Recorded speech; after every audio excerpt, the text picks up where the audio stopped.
அத்தியாயம் 29. சாய் சத்திரித்திரம். சென்னை பஜனை சங்கம். 2. டெண்டுல்கர் தகப்பனாரும் மகனும். டாக்டர் கேப்டன் ஹாடே, வாமன் நார்வேகர் ஆகியோரின் கதைகள். இந்த அத்தியாயம் சாய்பாபாவை பற்றிய மற்ற பல அற்புதமான சுவையான கதைகளை விவரிக்கின்றது. சென்னை பஜனை சங்கம் 1914ஆம் ஆண்டில் இந்த குழு காசிக்கு தீர்த்த யாத்திரையாக புறப்பட்டது. ஒரு மனிதர், அவர் மனைவி, மகள், மைத்துனி ஆகியோரையே அக்குழு கொண்டிருந்தது. துரதிருஷ்டவசமாக அவர்களின் பெயர்களை குறிக்கப்படவில்லை. போகும் வழியில் அகமத் நகர் ஜில்லா கோபர்கான் தாலுகாவிலுள்ள ஷீரடியில் தனது பக்தர்களுக்கும் அங்கு சென்று தங்களது திறமைகளை காட்டிய திறமைசாலிகளுக்கும் தினந்தோறும் பணத்தை விநியோகித்து வரும் தாராளமும் அமைதியும் சாந்தியும் உடைய பெரும் ஞானி ஒருவர் இருக்கிறார் என்று அவர்கள் கேள்விப்பட்டனர். சாய்பாபாவால் தட்சிணையாக ஏராளமான பணம் தினந்தோறும் சேகரிக்கப்பட்டது. இத்தொகையிலிருந்து பக்த குண்டாஜியின் மகளான அமணி என்ற 3 வயது குழந்தைகளுக்கு தினந்தோறும் ரூபாய் 1, வேறு சிலருக்கு தினந்தோறும் ரூபாய் 2 முதல் ரூபாய் 5 வரையும், அமணியின் தாயாருக்கு தினந்தோறும் ரூபாய் 6 மற்றும் அவர் விரும்பியவருக்கு மற்ற பக்தர்களுக்கு தினந்தோறும் ரூபாய் 10 முதல் ரூபாய் 20 வரையிலும், சமயத்தில் ரூபாய் 50 கூட அவர் விநியோகித்தார். இவற்றையெல்லாம் கேள்விப்பட்டு அந்த கோஷ்டி ஷீரடிக்கு வந்து தங்கியது. அக்குழு மிக நன்றாக பஜனை செய்து மிகச்சிறந்த பாடல்களை எல்லாம் பாடியது. ஆனால் அந்தரங்கமாக அவர்கள் பணத்துக்காக ஆசைப்பட்டனர். அக்கோஷ்டியில் 3 பேராசை பிடித்தவராய் இருந்தனர். ஆனால் அவ்வீட்டு தலைவியின் குணம் வேறுபட்டதாய் இருந்தது. அவளுக்கு பாபாவின் மேல் அன்பும் பிரியமும் இருந்தது. ஒரு நாள் மத்தியான ஆரத்தியின் போது அவளது பக்தி நம்பிக்கை இவற்றில் பெரும் மகிழ்ச்சி அடைந்த பாபா அவளுக்கு அவளது இஷ்ட தெய்வ காட்சி அளித்தார். வழக்கப்படி சாய்நாதனுக்கு பதில் சீதாநாதனாக ராமனாக காட்சியளித்தார். அவளது இஷ்ட தெய்வத்தை கண்டு மிக மிக உருகி போய் விற்றாள். கண்களிலிருந்து ஆனந்த கண்ணீர் பொங்கி வழிய மகிழ்ச்சியில் கைகளை தட்டினாள். மக்கள் அவளது ஆனந்த நிலையை கண்டு அதிசயமுற்றனர். ஆனால் அதன் காரணத்தை அவர்கள் அறியவில்லை. பின்னர் மாலை பொழுதில் எல்லாவற்றையும் அவள் தன் கணவனுக்கு விளக்கினார். சாய்பாபாவுக்கு பதிலாக அவள் எங்கனும் ராமரை கண்டாள் என்று அவள் கூறினார்.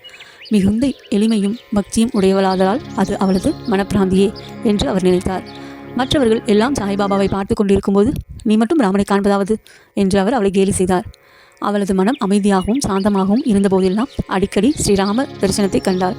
ஆதலால் அவள் இக்கூற்றுக்கு செவி சாய்க்கவில்லை. அற்புத காட்சி. இம்மாதிரியாக எல்லாம் நடந்து கொண்டிருந்த போது ஒரு நாள் இரவு கணவர் தனது கனவில் அற்புத காட்சியை கண்டார். அது கீழ்வருமாறு. அவர் ஒரு பெரிய நகரத்தில் இருக்கிறார். போலீஸ் அவரை கைது செய்து கைகளை கட்டி லாக்கப்பில் வைத்திருக்கிறது. போலீஸ் நன்றாக அடித்து கட்டி கொண்டிருக்கும் போது ஜெயிலுக்கு வெளியில் சாய்பாபா அமைதியாக நின்று கொண்டிருப்பதை காண்கிறார். பாபா எவ்வளவு அருகில் இருப்பதைக் கண்டு வெளிப்படையான குரலில் அவரிடம், உமது புகழை கேள்விப்பட்டு நான் உனது திருவடிகளுக்கிடையே வந்தேன். தாங்களே நேரில் நின்று கொண்டிருக்கும் போது எனக்கு இந்த கேடு ஏன் நிகழ வேண்டும் என வினவுகிறார். உனது கர்மத்தின் விளைவே நீ அனுபவித்ததாக வேண்டும் என்றார் பாபா. இவர், இந்த பிறவியில் இத்தகைய துரதிருஷ்டத்தை அளிக்கும் விதத்தில் நான் ஏதும் செய்யவில்லையே. பாபா, இப்பிறவியில் இல்லையென்றால் உனது போன பிறவியில் நீ ஏதும் பாவம் செய்திருப்பாய். அவர், எனது முந்தைய பிறவி பற்றி எனக்கு ஏதும் தெரியாது.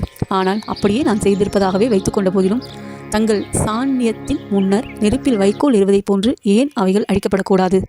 பாபா, உனக்கு அத்தகைய நம்பிக்கை உண்டா? அவர், ஆம். பாபா, உனது கண்களை மூடு. அவர் கண்களை மூடியதுதான் தாமதம். ஏதோ ஒன்று கீழே விழுந்து பலத்த அடிபடுவது போல் கேட்டது. அவர் கண்களை திறந்தபோது தாம் விடுதலையாகியிருப்பதையும் போலீஸ் இரத்தம் சிந்தி கீழே விழுந்து கிடப்பதையும் கண்டார். மிகவும் பீதியடைந்து பாபாவை அவர் பார்த்தார். பாபா, நீ இப்பொழுது நன்றாக பிடிபட்டு கொண்டாய். இப்போது அதிகாரிகள் வந்து உன்னை கைது செய்வார்கள். அவர் கெஞ்சினார். தங்களை தவிர என்னை காப்பாற்றுவார் வேறு ஒருவரும் இல்லை, எப்படியாவது காப்பாற்றுங்கள் என்றார். பின்னர் பாபா அவரை மீண்டும் கண்களை மூடச் சொன்னார்.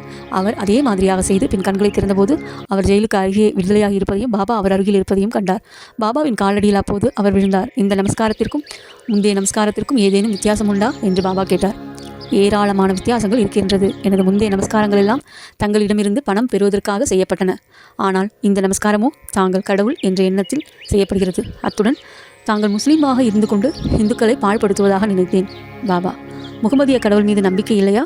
அவர், இல்லை. பாபா, பங்யா என்ற உலோகத்தினாலான கை அடையாளம் உங்கள் வீட்டில் இல்லையா? தாபூத், மொஹரம் சமயத்தில் நீ அதை வழிபடுவதில்லையா? கல்யாணம் மற்றும் இதர பண்டிகை காலங்களில் நீங்கள் அமைதிப்படுத்தி ஆற்றும் காட் பீபி என்ற மற்றொரு முகமதிய பெண் தெய்வம் உங்கள் வீட்டில் இல்லையா? இவர் இவையெல்லாம் ஒத்துக்கொண்டார். பாபா, உனக்கு வேறென்ன வேண்டும்? அவரது குரு ராம்தாஸின் தரிசனத்தை பெற அவர் மனதில் அவா ஒன்று எழுந்தது. அப்போது பாபா பின்னால் திரும்பி பார்த்து சொன்னார்.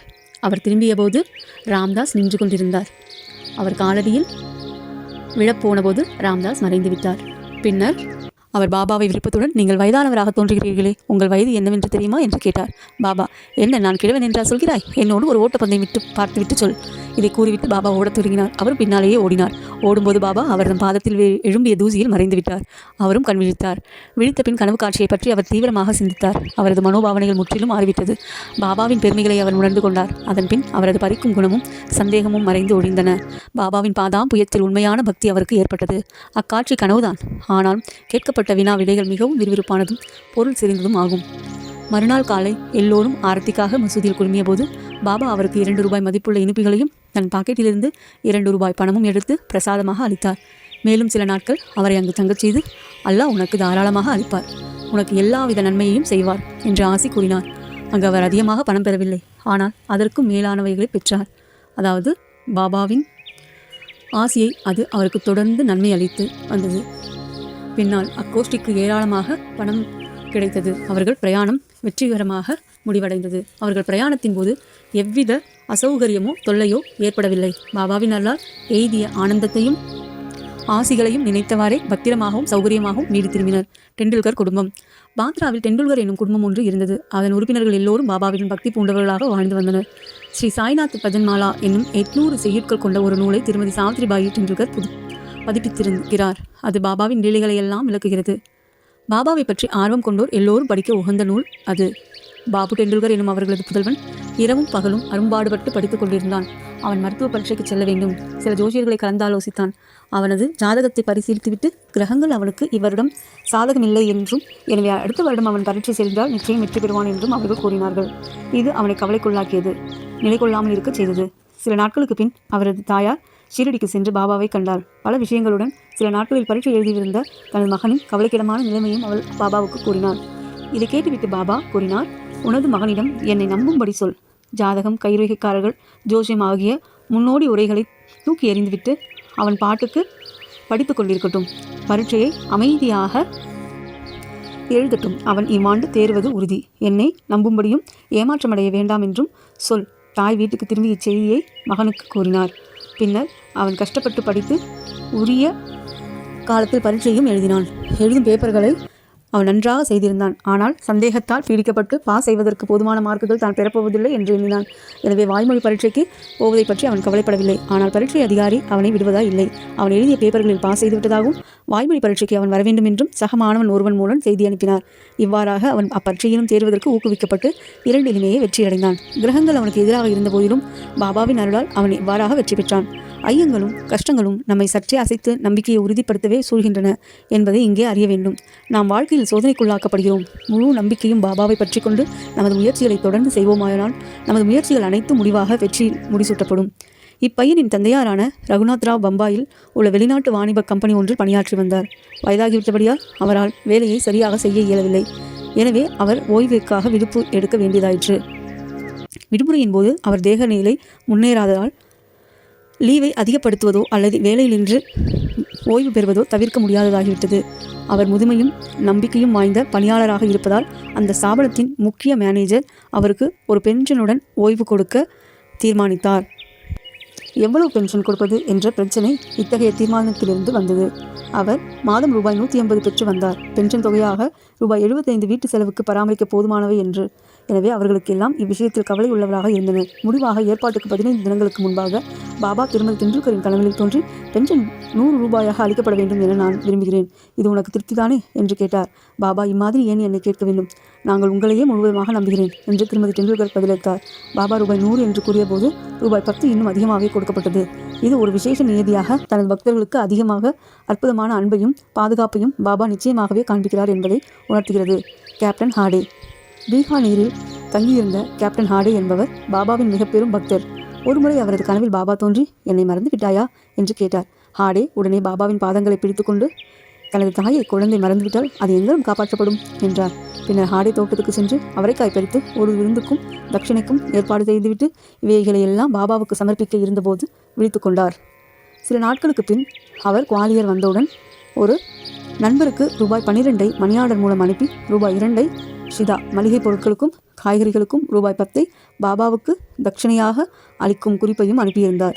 அந்த நண்பர் ஷீரடிக்கு சென்று குறிப்பிட்ட சாமான்களையெல்லாம் வாங்கினார். ஆனால் காய்கறிகள் கிடைக்கவில்லை. சிறிது நேரத்தில் தலையில் சுமந்து கொண்டு ஒரு கூடைக்காரி வீதியில் எதிர்பட்டார். வியப்பைக்கேற்ப அந்த கூடையில் வேண்டிய அவரைக்காய் கிடைத்தது. அது வாங்கப்பட்டு மற்றெல்லா பொருட்களும் சேர்ந்து கேப்டன் ஹாடேவின் சார்பில் பாபாவுக்கு சமர்ப்பிக்கப்பட்டன. நிமோன்கர் அடுத்த நாள் நெய்வேத்தியம் சோறும் காய்கறியும் தயார் செய்து பாபாவுக்கு கேப்டன் ஹாடேவின் சார்பில் சமர்ப்பித்தார்.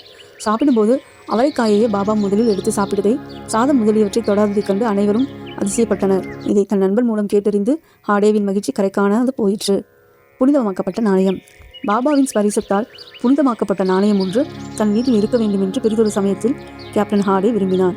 ஷீரடிக்கு போய்க் கொண்டிருந்த நண்பர் ஒருவரை சந்தித்தார். அவரிடம் தனது நாணயத்தை அனுப்பினார். அந்த நண்பர் ஷீரடிக்கு சென்று நமஸ்கரித்த பின் முதலில் தனது ரூபாயை தட்சணையாக அவர் பாபாவுக்கு அளித்தார். அதை அவர் வாங்கி சட்டப்பையில் போட்டு கொண்டார். பின்பர் நண்பர் ஹாடேவின் நாணயத்தை கொடுத்தார். பாபா அதை கையில் வாங்கி உற்று பார்த்துவிட்டு தனது வலது கை கட்டவர்களால் சுண்டிவிட்டு பிடித்து விளையாடினார். பின் அந்த நண்பரிடம் அவர் உதித் பிரசாத்துடன் இதை அதன் உரிமையாளரிடம் திருப்பிக் கொடு, அவரிடமிருந்து எனக்கு எதுவும் வேண்டியதில்லை என்று கூறு, அமைதியுடனும் திருப்தியுடனும் அவரை இருக்குமாறு சொல் என்று கூறினார். அந்த நண்பர் குவாலியருக்கு திரும்பி புனிதமாக்கப்பட்ட நாணயத்தை ஹாடேவிடன் திரும்ப அளித்து ஷீரடியில் நிகழ்ந்த எல்லாவற்றையும் அவருக்கு கூறினார்.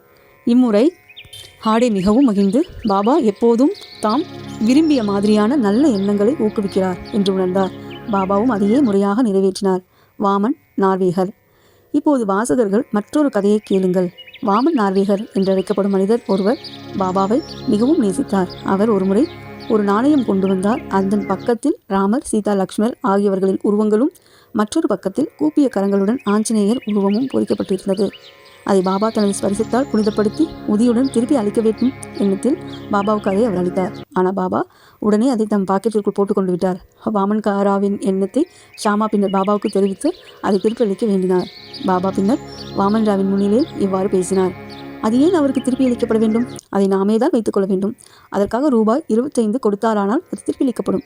வாமன் ரா அவர் 25 ரூபாய் சேகரித்து அவற்றை பாபாவின் முன்னிலையில் வைத்தார். பின்னர் பாபா, அந்த நாணயத்தின் மதிப்பு 25 ரூபாயை விட மிக மிக அதிகமாகும். ஷாமா, இந்த ரூபாயை எடுத்து உமது ஸ்டோரில் வைத்துக்கொள், நாணயத்தை உமது பூஜை அறையில் வைத்து வழிபடு என்றார். பாபா இம்மாதிரியான செயலை ஏன் பின்பற்றினார் என்பதை கேட்க ஒருவருக்கும் தைரியமில்லை. ஒவ்வொருவருக்கும் எது சிறந்தது, எது மிகச்சிறந்தது, மிக பொருத்தமானது என்பதை பாபா மட்டுமே அறிவார். ஸ்ரீ சாயியை பணிக. அனைவருக்கும் சாந்தி நிலவட்டும்.